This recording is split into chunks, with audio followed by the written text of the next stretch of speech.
tidak banyak anak muda Indonesia yang bisa memberikan dan mampu memberikan pidato dengan makna sedalam itu. Saya pengen nangis tadi dengarnya Pak, tapi saya malu kalau ada istri saya tadi.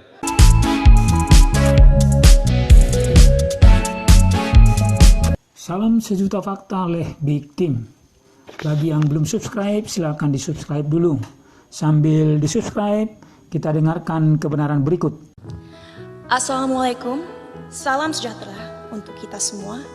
Om Swastiastu, Namo Buddhaya, salam kebajikan. Yang terhormat Pak Yakut Holil Huomas, Menteri Agama Republik Indonesia.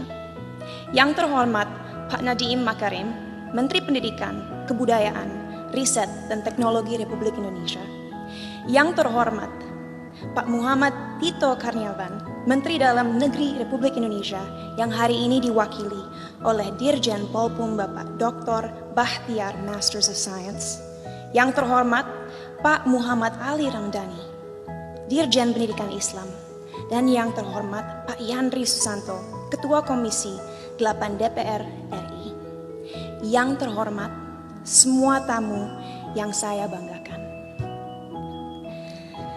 Sungguh sebuah kehormatan bagi saya diundang malam ini untuk mewakili generasi muda Indonesia dalam mengekspresikan opini kami mengenai moderasi beragama.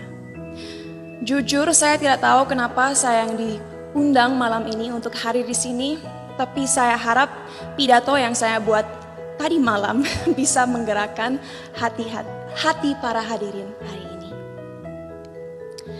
Sebagai generasi Z dan milenial, kamilah generasi yang akan bertanggung jawab dalam beberapa tahun ke depan atas arah yang akan diambil negara ini untuk menjadi negara yang lebih maju, modern, sejahtera, dan tentunya terkemuka di mata dunia.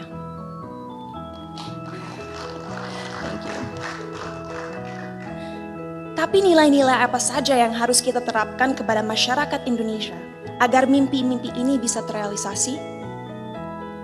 Pada saat ini, kita dalam situasi sulit, di mana adanya polarisasi dalam opini masyarakat.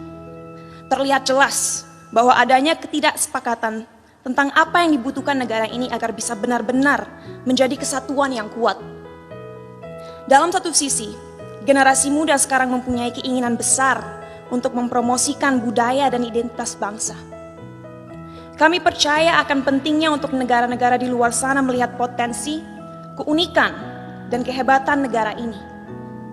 Tapi di sisi lain, sampai detik ini, kita semua masih sering berkelahi dan menjatuhkan satu sama lain hanya karena perbedaan ras, suku, dan terutama agama. Bagi saya pribadi, hal tersebut sungguh ironis. Karena bukankah pasal 1 dari Undang-Undang PNPS mengatakan bahwa adanya 6 agama utama di negara ini?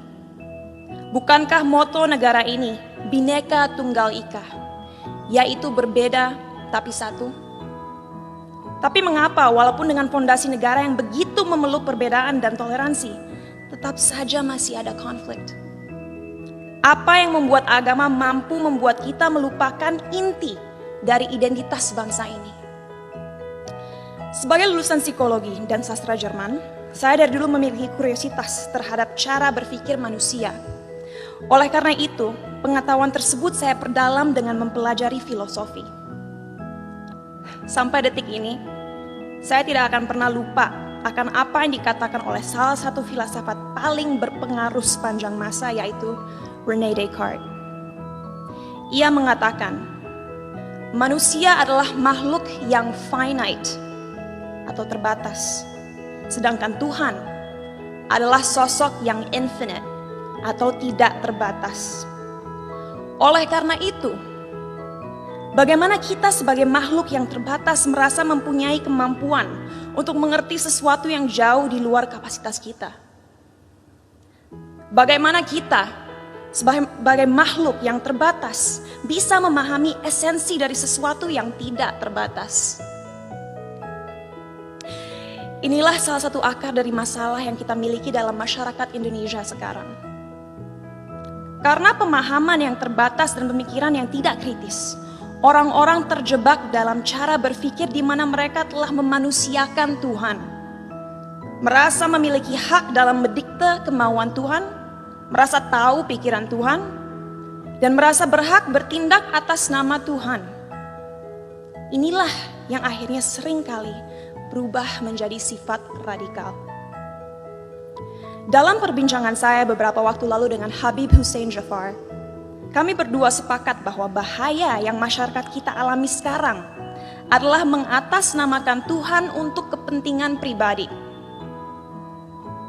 Menyesatkan generasi penerus bangsa dengan prinsip hidup yang sebenarnya tidak ada dalam Holy Scriptures atau kitab suci agama. Kenapa bisa seperti itu? Karena kita kurang membimbing dan memberikan masyarakat tools yang dibutuhkan agar bisa memahami sebuah ajaran dengan akal kritis. Sehingga mereka menjadi tersesat dalam cara berpikir mereka dan lupa akan pentingnya menyeimbangi segala ilmu yang dipelajari dan dimiliki dengan nilai-nilai yang ada dalam budaya, sains, ataupun aliran pemikiran lainnya. Saat saya masih bersekolah dulu, saya ingat sekali diharuskan untuk membaca kitab suci berbagai agama dari segi literatur dan juga filosofi. Sehingga saya diberikan kesempatan untuk bisa memahami keindahan setiap agama dan sadar bahwa pada akhirnya fungsi terbesar agama adalah satu, yaitu untuk membimbing kompas moral manusia, untuk mengingatkan manusia bahwa kita harus memperlakukan satu sama lain dengan hormat, bahwa kita harus bersyukur, dan bahwa kita semua harus sadar bahwa waktu kita di dunia ini hanyalah singkat dan terbatas. Oleh karena itu, ingatlah untuk selalu menjadi seseorang yang rendah hati dan siap membantu satu sama lain. Jadi, apa yang harus dilakukan ke depannya agar bisa melawan segala kebohongan yang ada? Apa yang kita bisa lakukan untuk memberdayakan rakyat bangsa ini? Saya rasa jawabannya cukup jelas. Satu, penting sekali kita segera mengingatkan kembali saudara-saudara kita akan indahnya, kayanya, dan uniknya budaya-budaya yang kita miliki di negara ini. Sejak usia dini penting kita mengenalkan budaya negara ini tidak hanya di sekolah, tapi juga melalui media dan semua platform digital yang ada. Sebuah hal yang krusial untuk disadari bagi generasi muda akan relevannya budaya kita di dunia yang semakin modern. Our culture is cool, not old school.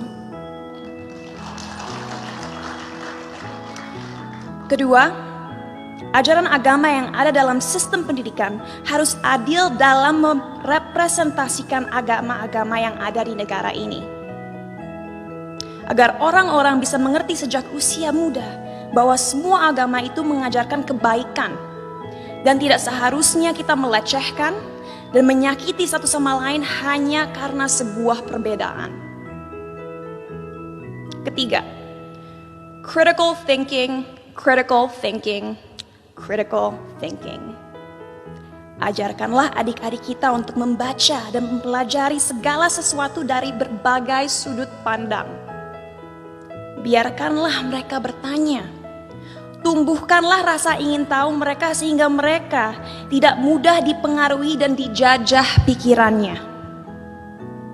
Dan terakhir, gunakanlah teknologi yang semakin canggih sebagai alat yang dapat terus menyebarkan nilai-nilai toleransi. Agar negara ini bisa kembali menjadi Indonesia sejati.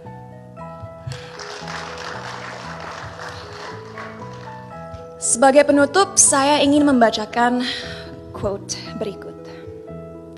A people without knowledge of their past, origin, and culture is like a tree with no roots. Tanpa fondasi yang kuat, tidak akan ada bangsa yang bisa bertahan. Oleh karena itu, ayo kita bersama-sama menjelmakan lambang Garuda dimanapun kita berada. Mari kita taat dalam beragama agar menjadi manusia yang bermoral, tapi mari kita juga merangkul budaya Indonesia untuk membimbing identitas bangsa. Terima kasih, salam sejahtera bagi kita semua.